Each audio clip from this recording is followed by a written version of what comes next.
आप देख सकते हैं कि मैंने एक स्ट्रक्चर ड्रॉ किया है।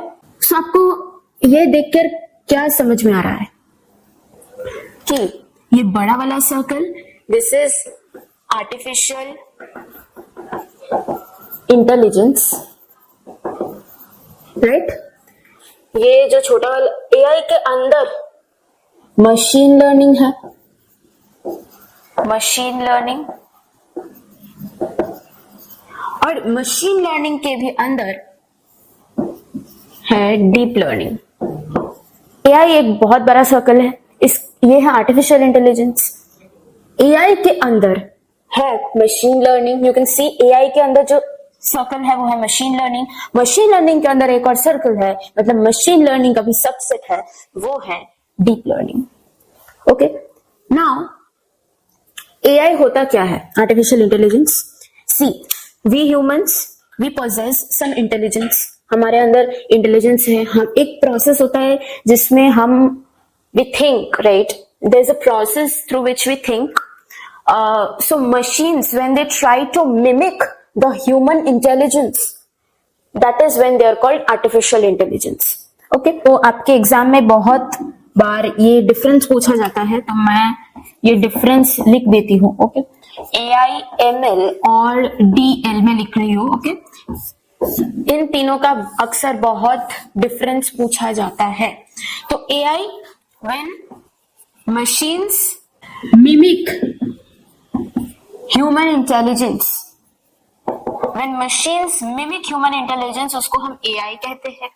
मशीन लर्निंग क्या होता है, machines are learning on their own, on their own explicitly, ये वर्ड बहुत इंपॉर्टेंट है, on their own explicitly, without any user intervention.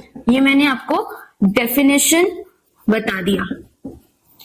Machines are learning on their own explicitly without any user intervention.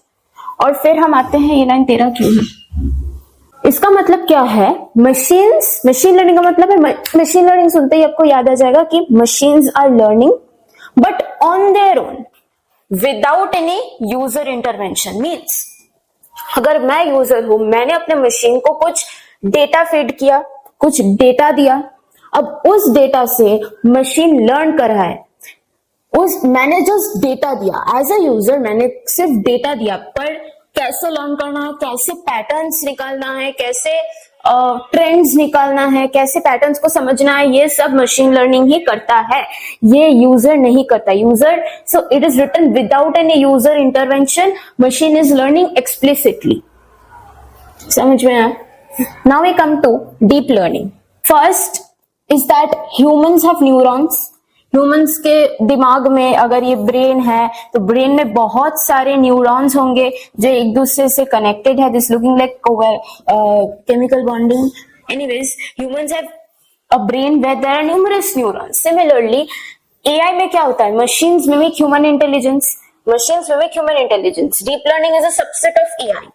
So, in deep learning, it is inspired from human neural networks. Human neural networks. Okay, human neural networks, and has its own artificial neural networks. So, deep learning, it is inspired from the human neural network structure. और इसके खुद के artificial neural networks होते हैं जिसमें बहुत, it has, you can also add that there are many neurons which are interconnected with each other and they process large amount of data. मतलब ये दिखता कैसा है, ये दिखता ऐसा है, अगर this is a neuron, this is a neuron, this is a neuron, this is a neuron, this is a neuron, this is a neuron, this is a neuron, this is a neuron, then it will be interconnected like this. Every neuron is connected with one another. Okay,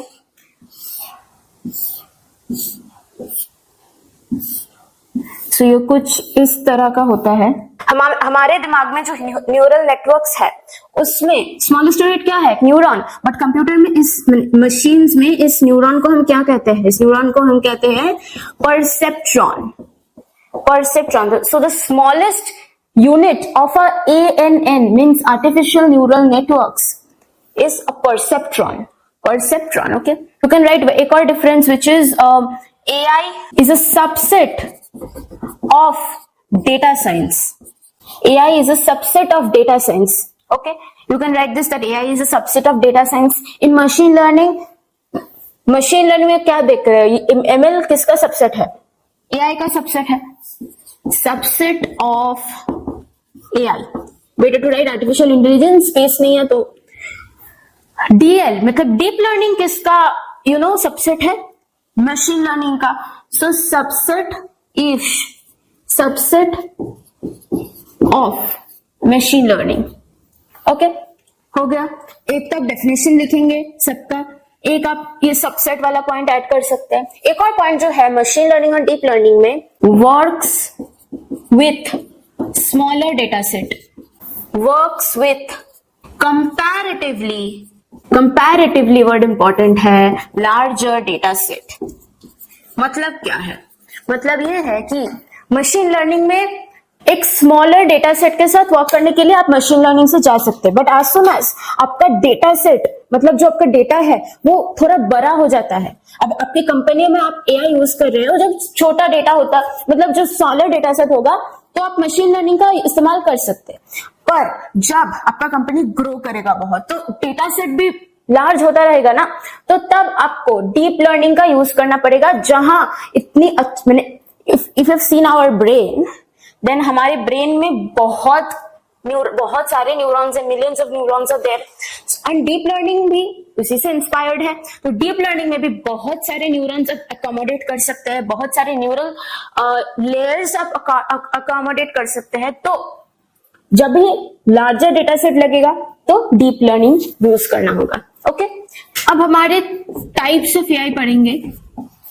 types of AI, तो हमारे AI के work को अगर हम discriminate करें तो हमारे 3 type के AI बनते हैं. फर्स्ट है वीक AI,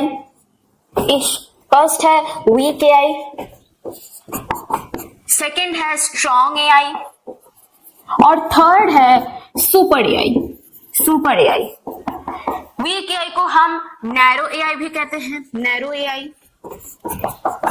वीक AI वो टाइप का AI है जिसमें AI सिर्फ एक पर्टिकुलर टास्क ही कर सकता है.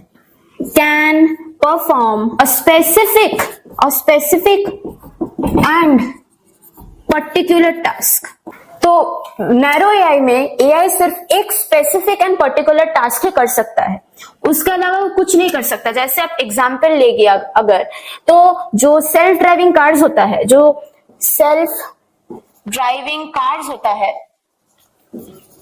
वो एक नैरो AI के एग्जांपल है. क्यों?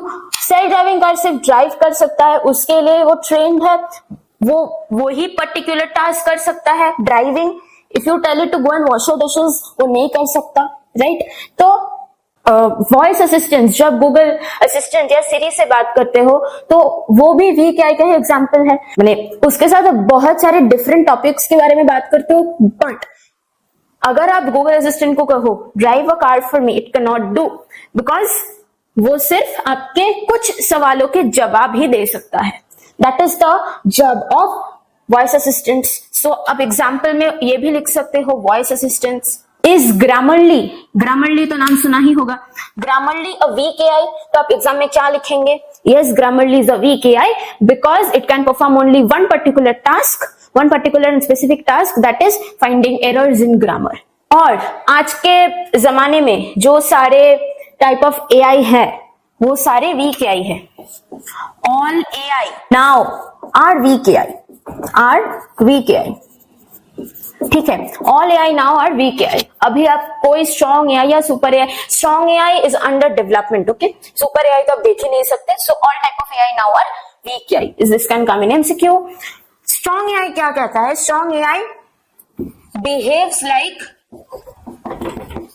Humans. Strong AI behaves like humans. ये एक ऐसा AI है जो ह्यूमंस की तरह बिहेव करता है. दैट मीन्स ह्यूमंस जो सारे काम करता है वो ये कर सकता है. अगर आप एग्जाम्पल लो तो एक रोबोट टीचर, एक रोबोट टीचर वो ड्राइव करके स्कूल जा सकता है, वो पढ़ा सकता है, वो घर आकर अपनी सारी it can fold clothes, it can cook, it can do whatever basically a human teacher does. Okay, so वो AI जो humans की तरह बिहेव करता है वो है स्ट्रॉन्ग AI. और इसका डिफरेंस अगर लिखो तो आप ये भी पॉइंट ऐड कर सकते हो. एक तो अगर वीक AI स्ट्रॉन्ग AI के बीच में डिफरेंस है तो आप ये लिख सकते हो weak AI can perform a particular task, strong AI behaves like humans. और आप ये लिख सकते हो कि all AI now are weak AI. और strong AI में आप ये लिख सकते हो कि still under development. Still under development, ये भी एक पॉइंट हो सकता है. ठीक है, एग्जाम्पल तो हमने दे दिया, रोबोट टीचर, रोबोट डॉक्टर, ये सारी चीजें. सुपर एआई में अगर हम आए तो सुपर एआई वो टाइप ऑफ एआई है जो surpasses human intelligence. Surpasses human intelligence,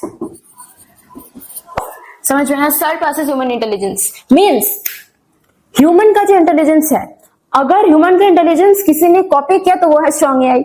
human intelligence से भी बियॉन्ड, ह्यूमन इंटेलिजेंस को भी सरपास करने वाला कोई एआई है तो वो है super AI. Surpasses human intelligence, this word is very important, surpasses. Okay, तो ये आप as a first point in any difference लिख सकते हो. और एक लिख सकते हो, it is a hypothetical concept. Hypothetical concept मतलब ये अभी भी ये किसी ने सोचा ही नहीं, मतलब ये बनाने का कोई सोच भी नहीं सकता अभी. This is a hypothetical concept. ये तो स्टिल अंडर डेवलपमेंट, बट इसको भी डेवलपमेंट ही नहीं हुआ. This is a hypothetical concept. Example अगर आप ले तो AI that makes more AI. एक एआई है जो ज्यादा एआई बना रहा है तो वो है सुपर एआई का example. Surpasses human intelligence. Okay, अब हम पढ़ने वाले हैं कुछ एआई डोमेन्स के बारे में. एआई डोमेन्स, एआई के कुछ सेक्शन है जो कुछ पर्टिकुलर डेटा के साथ हैंडल करते हैं. तो अगर मैं लिखूं तो आपको समझ में आएगा. 3 टाइप के एआई डोमेन्स होते हैं, 3 टाइप के. एक होता है स्टैटिस्टिकल डेटा, बेटा known as data science. Statistical data ही लिखते हो, आपको बुक में वही दिया हुआ है. आप इसको डेटा साइंस भी कह सकते हैं, डेटा साइंस. ठीक है. सेकेंड है कंप्यूटर विजन. कंप्यूटर विजन, ठीक है. थर्ड है natural language processing. Natural language processing, आप इसको क्या बोल सकते हैं? आप इसको एनएलपी भी बोल सकते हैं. तो अगर अब फर्स्ट आते हैं स्टैटिस्टिकल डेटा में. जैसे मैंने आपसे क्या कहा एट द बिगिनिंग कि एआई डोमेन कुछ पर्टिकुलर डेटा को हैंडल करते हैं. तो स्टैटिस्टिकल डेटा कौन सी डेटा को हैंडल करता है? हैंडल्स क्या type of data? It handles numbers, letters. फिर आपको आता है अल्फा न्यूमेरिक कैरेक्टर्स. ये जो सारी चीजें हैं ये स्टैटिस्टिकल डेटा हैंडल करता है. Numbers, letters, alphanumeric characters. ठीक है. Statistical data is that domain of AI जहां डेटा के साथ बहुत खेला जाता है. Analysis of data, reorganizing data, modifying the data, ये सारी चीजें करी जाती है so that we can get a prediction from the data. Data क्या होता है? बेसिकली आपको ये कंफ्यूजन रहता है कि डेटा क्या होता है. डेटा क्या होता है? डेटा वो चीज है, अगर मैंने आपको ये सारे नंबर्स दिए, तब मैंने आपको ये सारे नंबर्स दिए, आप भी लाइक ये क्या है, व्हाट्स दिस? किसी का एज है, किसी सिटी का टेम्परेचर है क्या, किसका मार्क्स है? सो ये है डेटा जिसको देखकर आप कुछ नहीं समझ सकते. इट इज सो डेटा का डेफिनेशन क्या लिखेंगे? डेटा का raw facts and figures. Raw facts and figures, इसको आप डेटा कहेंगे. रॉ फैक्ट्स एंड फिगर्स को आप डेटा कहेंगे. Raw facts and figures which have no meaning of its own. और जब हम इस डेटा को क्वेश्चन कर करके इसका जो मीनिंग है वो निकाल ले कि वो बन जाता है इंफॉर्मेशन. डेटा कब इंफॉर्मेशन बनता है? जब उस डेटा को हम कुछ मीनिंग देते हैं। सो इंफॉर्मेशन वो तब बन जाता है, जैसे मैंने कहा कि ये किसी का, ये मेरे फैमिली मेंबर्स का एज है, ठीक है, ये मेरे फैमिली मेंबर्स का एज है। अब आपको समझ में आ रहा है, okay this data has some context, तो तब ये बन जाता है information. Data at the beginning it does not have any, data का होता ही नहीं है कुछ, मतलब मीनिंग नहीं होता है। और स्टैटिस्टिकल डेटा और data science it handles this data, data मतलब numbers, letters, alphanumeric characters. refers to past data, past data को रेफर करता है and makes predictions। आपको ये कहां देखने को मिलेगा, आपको ये कहां देखने को मिलेगा, मैं यहां लिख देती हूँ, फिर मैं रब कर दूंगी।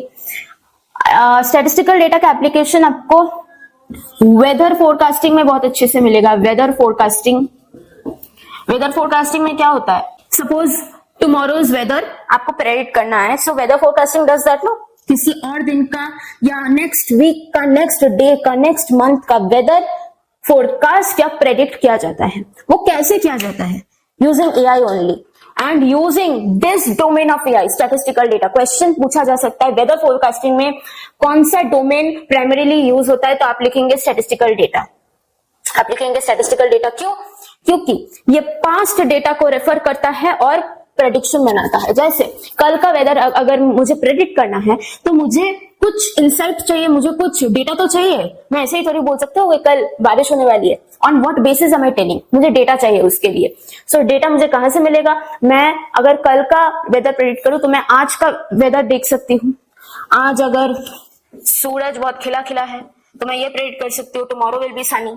अगर आज बारिश हो रही है तो मैं प्रेडिक्ट कर सकती हूँ कि कल बारिश होगा। ये एक तरीका है कि टुमारोज वेदर को प्रेडिक्ट करने के लिए। टुमारो कितना है, tomorrow is 21st, I guess 21st Feb March, 21st March it is. तो मैं 20th मार्च का वेदर चेक कर सकता हूं, वो डेटा मैं रेफर कर सकता हूं। से I am referring to past data only. और मैं ये भी कर सकता हूँ कि 21st मार्च 2026 का वेदर मुझे प्रेडिक्ट करना है, तो मैं 21st मार्च 2025 मैंने last year on this particular day कैसा वेदर था वो मैं देख सकता हूँ। उसका डेटा मैं रेफर कर सकता हूँ कि लास्ट ईयर इस दिन में कैसा वेदर था। So I am referring to past data again. अब मैंने ये सारी जानकारी प्राप्त कर लिया है, अब मैं टेम्परेचर प्रेडिक्ट कर सकता हूँ, मैं ह्यूमिडिटी प्रेडिक्ट कर सकता हूँ, मैं रेनफॉल प्रेडिक्ट कर सकता हूँ, मैं विंड का वेलोसिटी प्रेडिक्ट कर सकता हूँ। अब सो अगर आपको ये भी क्वेश्चन आ सकता है weather forecasting uses statistical data justify, तो आप क्या लिखेंगे, in weather forecasting we refer to past data, example दे सकते हैं जो मैंने दिया कि referring to previous days weather और previous years weather, and after that ये भी पॉइंट, आप इस पॉइंट को भी ऐड करना होगा, रेफर्स टू पास्ट डेटा, ये पॉइंट हुआ। फिर आप ये भी पॉइंट ऐड करेंगे, फाइंड्स हिडन पैटर्न्स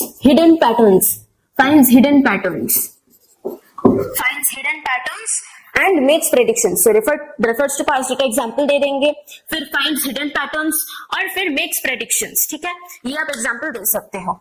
और ये तो मैंने एक बताया जो है वेदर फोरकास्टिंग। अगर मैं एक और एग्जांपल दूं और एप्लीकेशन का एग्जांपल दूं, सो आपका जो रिकमेंडेशन सिस्टम होता है, ये भी बहुत कॉमन क्वेश्चन है, recommendation systems. So recommendation systems वो है जो मैंने, if you open YouTube, if you open Instagram, if you open Facebook, if you open Netflix, okay, if you open Amazon Prime, if you open Hotstar, तो जब आपका home page होता है जहां आपका फीड आपको दिखाई देता है, सपोज यू ओपन YouTube, तो वहां जो फीड होता है वहां पे रिकमेंडेशन सिस्टम्स होता है जो एआई पे ही वर्क करता है। मतलब वो आपको रिकमेंड करते हैं क्या, जो वीडियोस आपको पसंद आती है, जो वीडियोस मतलब होम पेज खुलते ही आप किसी वीडियो में क्लिक करेंगे ऐसा टाइप ऑफ वीडियो आता है। सो ऐसा टाइप ऑफ वीडियो ही आपको रिकमेंड किया जाता है using what, using AI and using the domain statistical data. क्यों, आप प्रीवियसली किस टाइप ऑफ वीडियोस को प्रेफर करते थे, आप प्रीवियसली अपने किस टाइप ऑफ वीडियो को लाइक किया है, किसको ज्यादा फॉलो किया है, किस चैनल को आपने ज्यादा फॉलो किया है, उस चैनल का जॉनरा क्या है, उस चैनल में is it fashion related, tech related, gaming related. तो it refers to the past data कि आपने क्या सारी वीडियोस को लाइक किया था, किसको डिसलाइक किया था, किसको नॉट इंटरेस्टेड कर दिया, किसको किन चैनल्स को आप फॉलो कर रहे हैं। तो आपके पास्ट डेटा को आप रेफर कर रहे हो एंड उसमें वो हिडन पैटर्न्स निकालता है, पैटर्न निकालता है। This all the videos she has liked. This is the genre, or this is the section, fashion, something like that. This person refers to. So ये hidden patterns निकालता है और फिर ये prediction करता है कि क्या type of videos मैं इसको recommend करूं, या अगर आप Netflix, Hotstar, Amazon Prime में देखें तो क्या type of movies मैं इसको recommend करूं। ये ज्यादा horror देखता है तो मैं इसको horror करके देखता हूँ, ये ज्यादा horror prefer करता है, एक comedy video recommend करके देखता हूँ। अगर इसने ये कॉमेडी मूवी देखा तो मैं इसको और भी कॉमेडी मूवीज रिकमेंड करूंगी। सो ऐसे रिकमेंडेशन सिस्टम्स वर्क करता है, एग्जाम में आया तो आप लिख पाएंगे। कंप्यूटर विजन में ये किसके साथ वर्क करता है? कंप्यूटर विजन में ये विजुअल डेटा के साथ वर्क करता है। विजुअल डेटा जैसे आपने मान लिया इमेजेस या वीडियोस, इसके साथ वर्क करता है।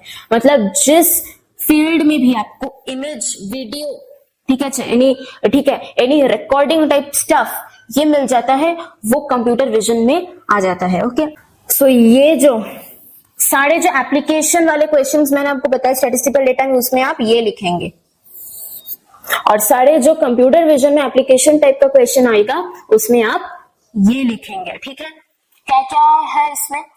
आप अगर एक एग्जाम्पल लो जो है फेस अनलॉक का जो फीचर है, फेस अनलॉक, स्मार्टफोन में फेस अनलॉक का फीचर है ना। सो फर्स्टली आपको जब आप फेस अनलॉक का फीचर आप ऐड करते हो, सो क्या होता है, फर्स्ट आपको एक आपका खुद का एक फोटो दिया जाता है, डिफरेंट एंगल से लिया जाता है, राइट, डिफरेंट लाइटिंग्स में लिया जाता है।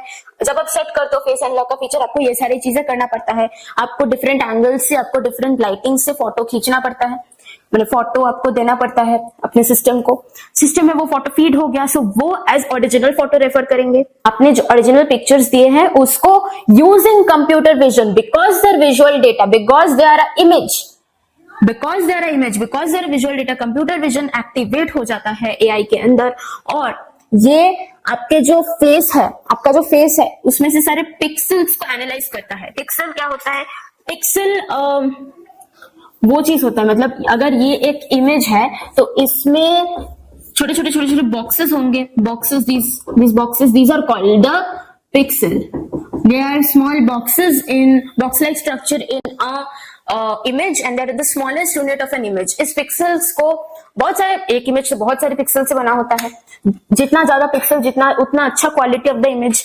तो आपके जो फेस है, आपका जो फेस है, उस आपके फेस का जो पिक्सल्स है उसको एनालाइज करता है। मैंने ऐसे फोन अनलॉक करते हो ना, सो आपका जो पिक्सल है, आपके फेस का जो पिक्सल है, वो आपके ओरिजिनल फेस, ओरिजिनल जो आपने फोटो दिया था उससे, उसके पिक्सल से मैच करता है कि नहीं, ये वो कंपेयर करता है यूजिंग कंप्यूटर विजन, और फिर वो प्रेडिक्शन करता है कि इसको फोन में घुसने दूं कि नहीं घुसने दूं। एग्रीकल्चरल मॉनिटरिंग में भी यूज होता है। Agricultural monitoring, this is a very important question. Agricultural monitoring, okay, agricultural monitoring में भी यूज होता है। कैसे यूज होता है? एग्रीकल्चरल मॉनिटरिंग में क्या होता है, जो एग्रीकल्चर का जो आपका फील्ड होता है, suppose I have a tablet, okay, I have a tablet, here is my tablet, it is no tablet, this is tablet, you can imagine that this is a tablet, okay. So ये tablet लेकर मैं से, अब मेरा ये field है नीचे, okay, और मैं यहाँ मेरे क्रॉप्स भी ग्रोन है, मेरे सारे पेड़ पौधे यहाँ ही है, ओके। नाउ यूजिंग ये टैबलेट है जहां एआई है, और यहाँ कंप्यूटर विजन वर्क करेगा, बिकॉज मैं अपना जो फील्ड का जो मेरा जो क्रॉप्स है वगैरह उसको मैं रिकॉर्ड कर रहा हूं, तो ये एक वीडियो होगा, विजुअल डेटा, से कंप्यूटर विजन एक्टिवेटेड रहेगा इस एआई में। मैं ऐसे चल रहा हूँ, मैं डिफरेंट प्लांट्स को स्कैन कर रहा हूँ, मैं अपने खेत में इस टैबलेट को लेकर घूम रहा हूँ। अगर मतलब मैनुअली तो पॉसिबल नहीं है कि मैं एक एक पौधे में जाऊं और देखूं कि ये पौधा, इस पौधे को पानी चाहिए कि नहीं चाहिए, इस पौधे को कोई बीमारी हुई है कि नहीं हुई है। So we use this thing. आप अगर ड्रोन यूज करना चाहते हो तो ड्रोन भी यूज कर सकते हैं। मैं टैबलेट ले रही हूँ, टैबलेट से ड्रोन ही एक्चुअली बेटर है, कौन टैबलेट लेकर घूमेगा। एनीवेज, सो मैं अगर स्कैन कर रही हूं तो अगर इसने देखा कि पत्ते का कलर थोड़ा इधर उधर है तो इसने बोल देना है कि the plant is not healthy, it is diseased. अगर leaves are healthy looking and also ये बोल देगा कि प्लांट इज हेल्दी। अगर इसको कुछ दिखा ऐसा तो जो खतरनाक है तो ये बोल देगा plant is not well watered. अगर इसको कुछ खतरनाक नहीं दिखा तो इसे बोला plant is in normal condition. अगर इसको लगा कि यहाँ फर्टिलाइजर इंसेक्टिसाइड लगेगा, यहाँ बहुत कीड़ा मकोड़ा है इस प्लांट के अंदर, सो ये बोल देगा कि इसको थोड़ा फर्टिलाइजर, मैन्योर, इंसेक्टिसाइड, पेस्टिसाइड जो है ये दे दो। सो ऐसे होता है एग्रीकल्चरल मॉनिटरिंग। इसमें कैसे एआई यूज होता है आपको पता है, आपको आ जाएगा। So you mention this point also कि एग्जाम्पल देकर आप समझा दो, बट ये सारे चीज भी लिखो कि एक्सट्रैक्ट पैटर्न्स और features from the video and analyses it to make prediction कि डिजीज्ड है कि हेल्दी है, ये प्रेडिक्शन, या पानी देना होगा कि नहीं देना होगा, फर्टिलाइजर देना होगा कि नहीं देना होगा, ये सारी चीजें। हमने क्या देखा, यहाँ न्यूमेरिकल डेटा यूज हो रहा है, यहाँ विजुअल डेटा यूज हो रहा है। एनएलपी में क्या यूज हो रहा है, टेक्स्ट और ऑडियो, टेक्स्ट या ऑडियो ही यूज होता है। जहां थोड़ा वॉइस का चर्चा हो रहा है, मतलब यहाँ लिखा ही है कि natural language processing. Natural language का मतलब क्या है, जो मैं भी हिंदी में बात कर रही हूँ, अगर मैं इंग्लिश में बात करूं, अगर मैं मैंडरिन में बात करूं, अगर मैं कोरियन में बात करूं, जापानीज में बात करूं, मलयालम में बात करूं, तेलुगु में बात करूं, तो ये सारे हो गए आपके नेचुरल लैंग्वेजेस। जो ह्यूमंस जो लैंग्वेज में कम्युनिकेट करते हैं उसको हम कहते हैं natural language.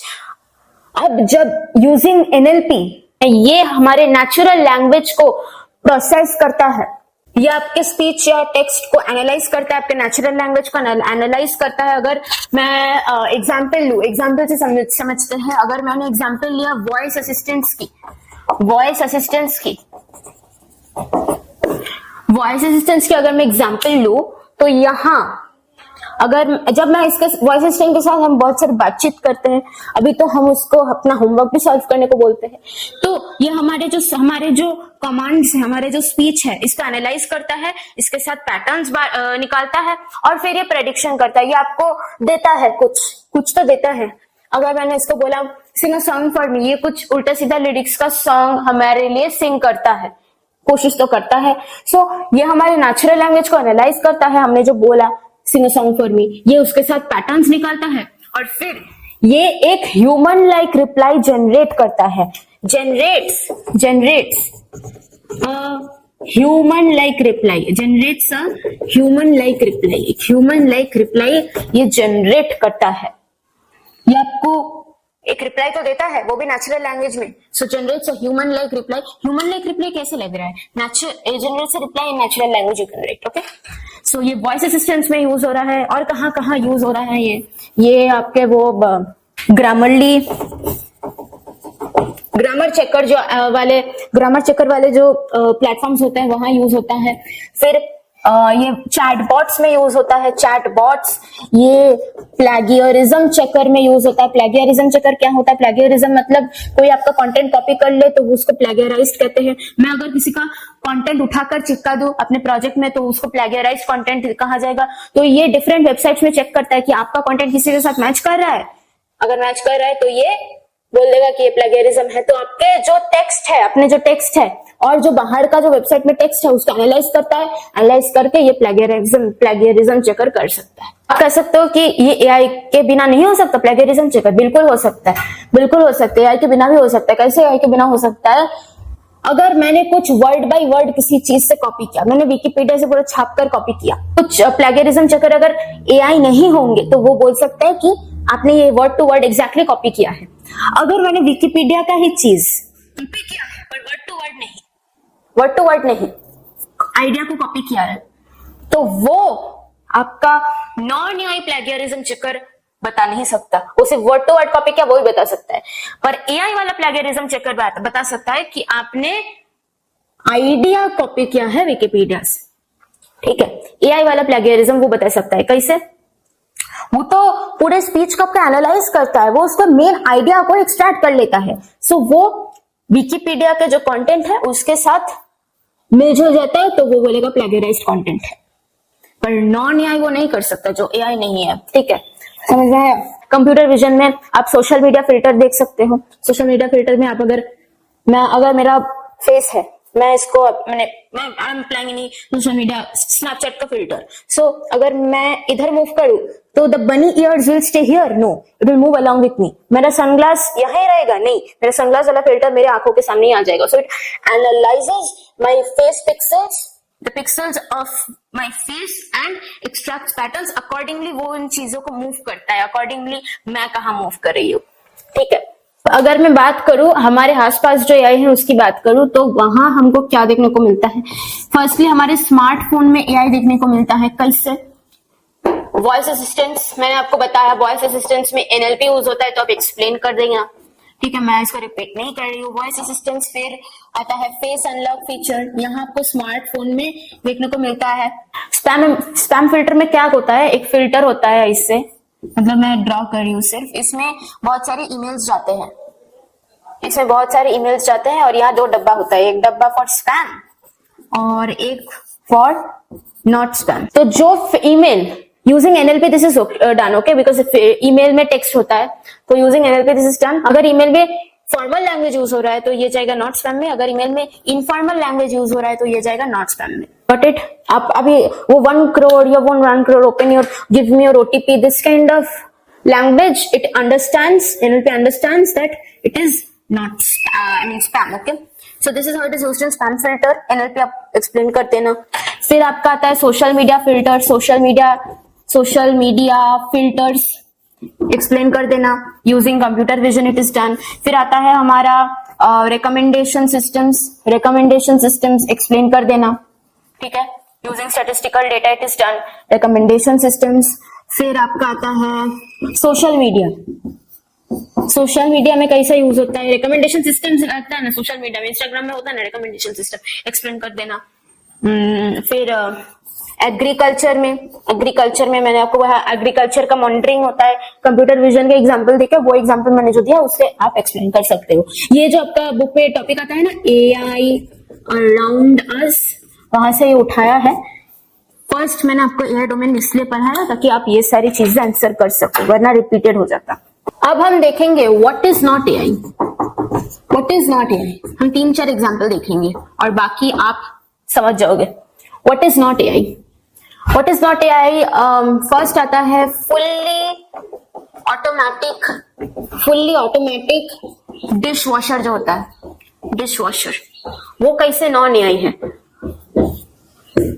Fully automatic dish washer में क्या होता है, आप अपना बर्तन जो धोकर वहां रखते हैं, अगर मैंने वहां कुछ सेटिंग्स होता है, कुछ बटन्स होता है, अगर मैंने एक बटन को सिलेक्ट किया वो धीरे धीरे हवा देना लगेगा टू ड्राई द बर्तन। आप किसी हायर इंटेंसिटी का हवा देकर उसको ड्राई करना चाहेंगे तो आपको डिफरेंट बटन प्रेस करना पड़ेगा। इसका कोई खुद का इंटेलिजेंस नहीं होता है, बटन के हिसाब से वो काम कर रहा है, तो वो रूल बेस्ड है, वो एआई नहीं है। एआई का खुद का इंटेलिजेंस होता है, बट ये एआई नहीं है।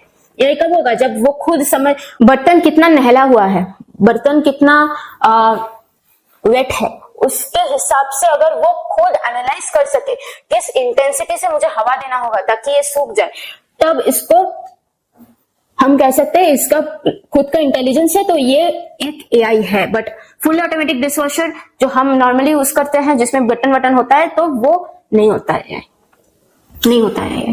फिर अगर हम देखें फायर अलार्म या जो स्मोक वाला अलार्म होता है, अगर आप देखें जो बहुत लोग इंडिया से बाहर जाते हैं, मतलब अब्रॉड, ओके, जहाँ जाते हैं, उनको हम इंडियंस बहुत ही स्मोक टाइप का धुआं हुआ निकलता है अगर हम व्हेन वी कुक, राइट, हम वो ब्लैंड खाना तो नहीं खाते, सो वहां जो फायर अलार्म होता है वो बजने लगता है because smoke comes out, right. So वो रूल बेस्ड है, मतलब हम खाना बना रहे हैं, उससे जो स्मोक आ रहा है वो harmful, it's not harmful, it does not analyse it. उसको स्मोक दिखा, उसने बोल दिया फायर फायर फायर, अलार्म बजने लगा। सो that is not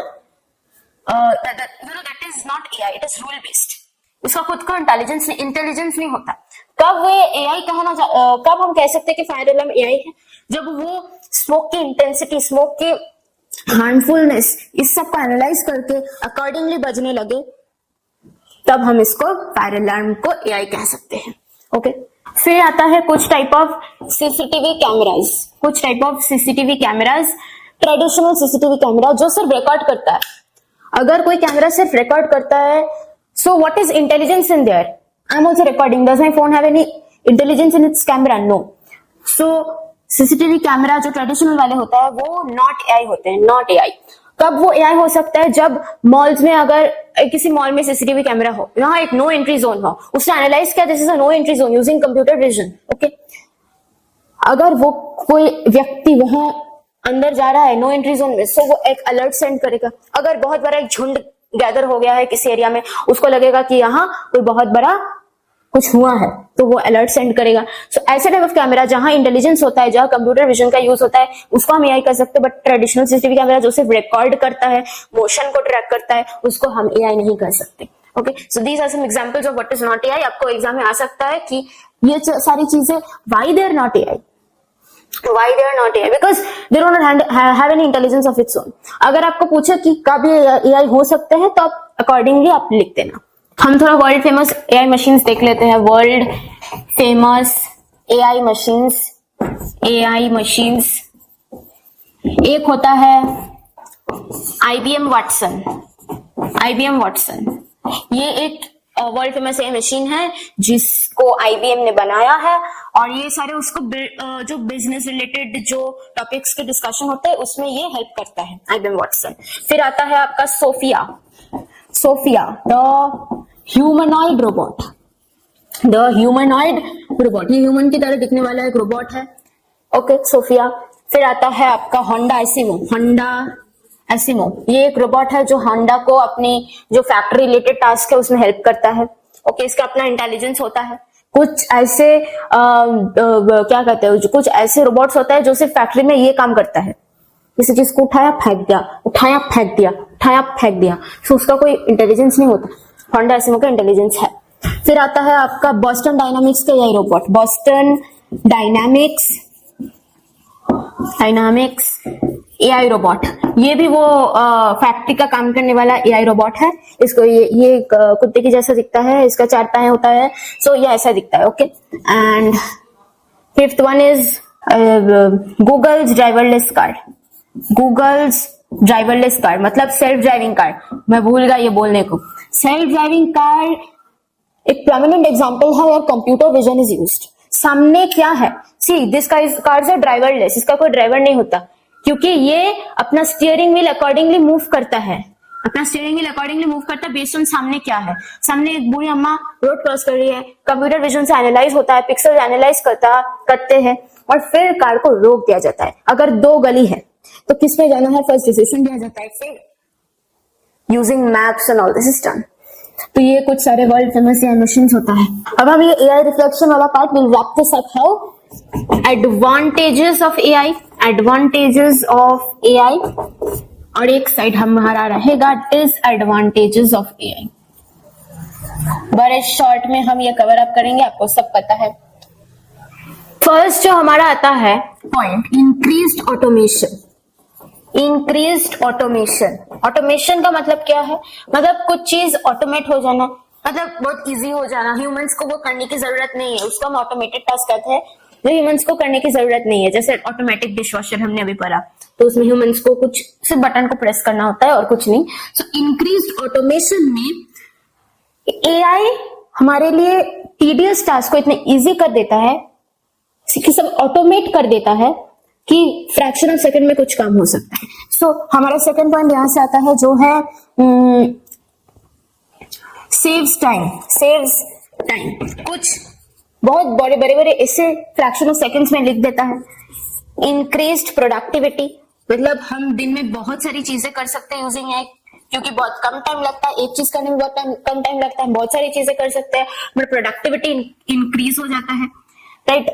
fourth point जो हमारा आता है वो है पर्सनलाइजेशन। पर्सनलाइजेशन मतलब क्या है, मतलब सबके लिए, मतलब सब कुछ पर्सनलाइज्ड होगा एकदम, मतलब